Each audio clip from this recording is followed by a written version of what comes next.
தமிழக அரசின் பத்திரப்பதிவுத்துறை மூலம் வழங்கப்படும் சேவைகளுக்காக அலுவலகம் வரும் பொதுமக்களின் கண்ணியத்தை உறுதிப்படுத்தும் வகையில் ஒரு முக்கிய சுற்றறிக்கை வெளியிடப்பட்டுள்ளது. தமிழகம் முழுவதும் உள்ள 587 சார்பதிவாளர் அலுவலகங்களுக்கு நாள்தோறும் ஆயிரக்கணக்கான மக்கள் ஆவணப்பதிவு, திருமணப்பதிவு மற்றும் வில்லங்க சான்றிதழ் போன்ற பல்வேறு தேவைகளுக்காக வந்து செல்கின்றனர். தற்போது பதிவுத்துறை தலைவர் அனுப்பியுள்ள உத்தரவில் அலுவலகத்திற்கு வரும் பொதுமக்களை அதிகாரிகள் நடத்தும் விதம் குறித்து தெளிவான வழிகாட்டுதல்கள் வழங்கப்பட்டுள்ளன. அதன்படி பொதுமக்கள் தங்களது கோரிக்கைகளை சமர்ப்பிக்க வரும்போது சார்பதிவாளர் மற்றும் அங்கு பணிபுரியும் உதவியாளர்கள் அல்லது இளநிலை உதவியாளர்களின் மேஜைக்கு முன்பாக கண்டிப்பாக 2 நாற்காலிகள் போடப்பட்டிருக்க வேண்டும். எந்தவொரு சூழ்நிலையிலும் பொதுமக்களை நிற்க வைத்துக் கொண்டு அதிகாரிகள் பதிலளிக்க கூடாது என்றும் அவர்களை அமர வைத்துதான் பேச வேண்டும் என்றும் அந்த உத்தரவில் மிக கடுமையாக குறிப்பிடப்பட்டுள்ளது.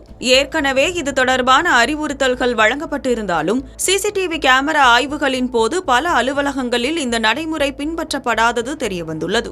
இதன் காரணமாக இனி வரும் காலங்களில் மாவட்ட பதிவாளர் அலுவலகங்கள் மற்றும் பதிவுத்துறை தலைவர் அலுவலகத்தில் உள்ள கட்டுப்பாட்டு அறைகள் மூலம் சார் பதிவாளர் அலுவலகங்கள் தொடர்ந்து கண்காணிக்கப்படும்.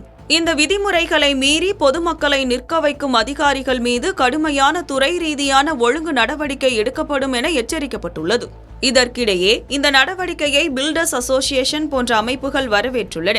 குறிப்பாக முதியவர்கள் மற்றும் பெண்களுக்கு இது ஒரு மரியாதைக்குரிய சூழலை உருவாக்கும் என்று அவர்கள் தெரிவித்துள்ளனர்.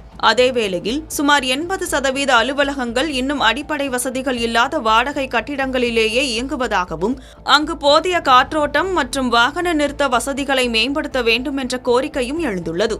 நிர்வாக சீர்திருத்தத்தின் ஒரு பகுதியாக எடுக்கப்பட்டுள்ள இந்த நடவடிக்கை பொதுமக்கள் மற்றும் அரசு ஊழியர்களுக்கு இடையேயான உறவை மேம்படுத்தும் என்று எதிர்பார்க்கப்படுகிறது.